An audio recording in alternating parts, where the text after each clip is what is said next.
if you've used any type of aqua soil in the past, you know there's one or two things.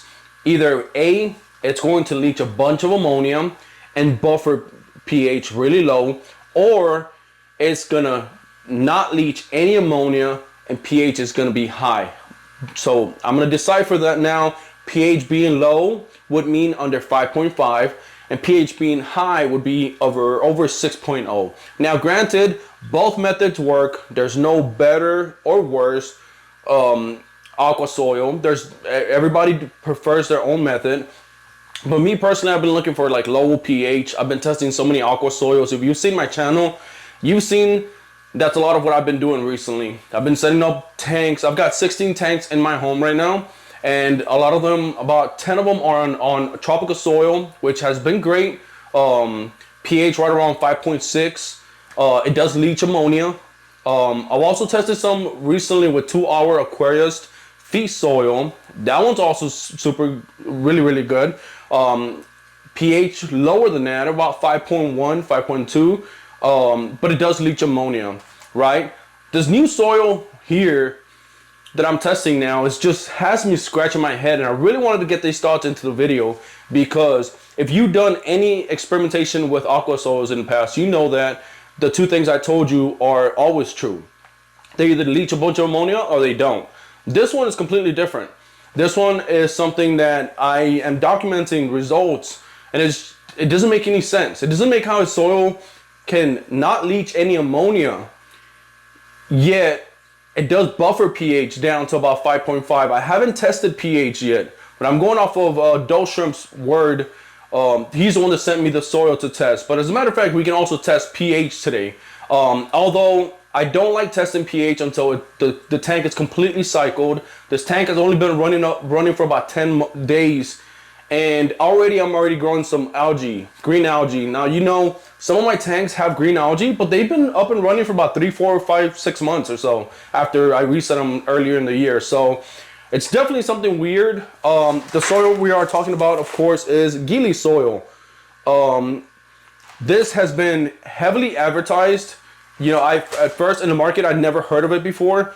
And then once ADA Gold got discontinued and we all were scrambling around to look for a new soil, that's when I started hearing about this. Obviously, never in my mind did I think we'd have somebody who could bring it in, who could import it. And that's where Dole Shrimps comes in, right? He's been an awesome guy. He's sent me some products. He sent me some stuff to test out, like soil. And he did send me some shrimp recently. And it's just something that I really like to do. I like to experiment. I like to always test new things. It's a really exciting thing for me to do, because I then have the knowledge of, hey, maybe these shrimps aren't doing that great in 5.3 pH. You know, maybe my tigers need to be closer to 6.0. I know exactly what soil to use. And so that's why I like to test. That's why I like to do things like this. But today, I'm going to show you guys the tank that I set up with this. You're going to be pleasantly surprised after just 10 days what it looks like. It's not heavily green walled by any means, but it definitely like got me scratching my head. I'm going to calibrate the pH pen. We're going to test pH for today, but again, it's only been 10 days. Usually the accurate pH readings I won't get until the tank is completely cycled. So with that being said, let's go look at the tank first, then we'll look at pH. And I guess once it's fully cycled, we'll come back around and give you the final thoughts on this. This is a tank that was set up 10 days ago exactly. And look at that. Look at the walls. We got some nice green algae growing in. At the base of the tank, we also do as well. Of course, we got a calyx ball in here, which is also leaching a tiny bits of ammonia, you know, over time, which is helping the cycle in here as well.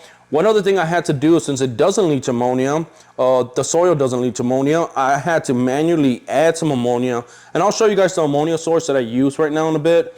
But 10 days in, that's what it looks like. I mean, that's incredible. I can't imagine what 45 days would look like. But of course, I'm going to keep you guys updated on that. And just for comparison, this one here, I got a second BFT colony in here.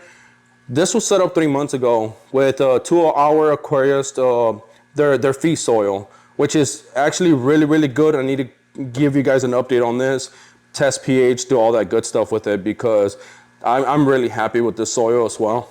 This is the ammonia source that I use. It's by Fritz.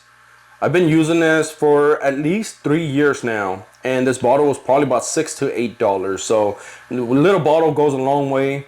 It's a liquid ammonia source. I never follow these instructions. The first time I did was way too much ammonia that I added into the tank. I do about 3 drops per 10-gallon tank, and that gets me right around 2 to 4 parts per million. So if you're ever using a soil like fluvial stratum, akadama, brightwell, one of them soils that doesn't leach ammonia, add some of this, help the tank get a kickstart and get cycled. All right, so just finished calibrating the pH pen.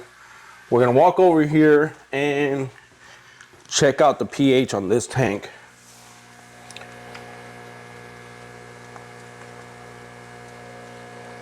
Normally I move it around. When that stops moving, that's the actual pH. And right now it's looking super low. 5.1. Mind you, we are 10 days in. That's what it's showing, 5.1.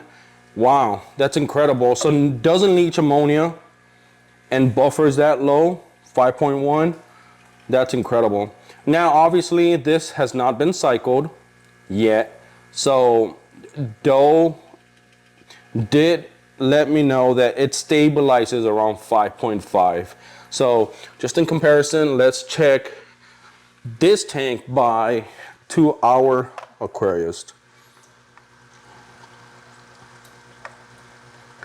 It's also really low as far as I know. I've been testing this, and again, this tank is 3 going on 4 months old. 5.3. Alright guys, so I think that's where I'm going to leave you guys for this video. I am going to give you guys an update in about another 35 days. I want to make sure it's about 45 days. We're going to see, one, what the pH stabilizes at, and two, what does the tank look like? Because if it's just full of algae, which is really, really good stuff for baby shrimp, that's something that you really want. Again, a soil that doesn't leach ammonia, so, and then buffers that low, that's incredible for the shrimp hobby. Why? Because let's say you want to be lazy, which I don't recommend you do, but we all have lives. Let's say you want to get lazy, and what you do is it's time for reset. Man, as far as I know, I was having a conversation with Doe Shrimp. He said, the owner of Ghillie soil said you can just add a cup of soil because it doesn't leach ammonia, and so that'll prolong your reset. You're having to reset. I mean, it's incredible. The options on this are unlimited. Of course, there's other. The price point on this is about $100 per tub, which is about 9 liters, as opposed to like the other one that I'm going to be reviewing soon, 2 Hour Aquarius. I believe it's about $60, $70 for 10 liters. So obviously there's a price point difference, but really this is what it comes down to.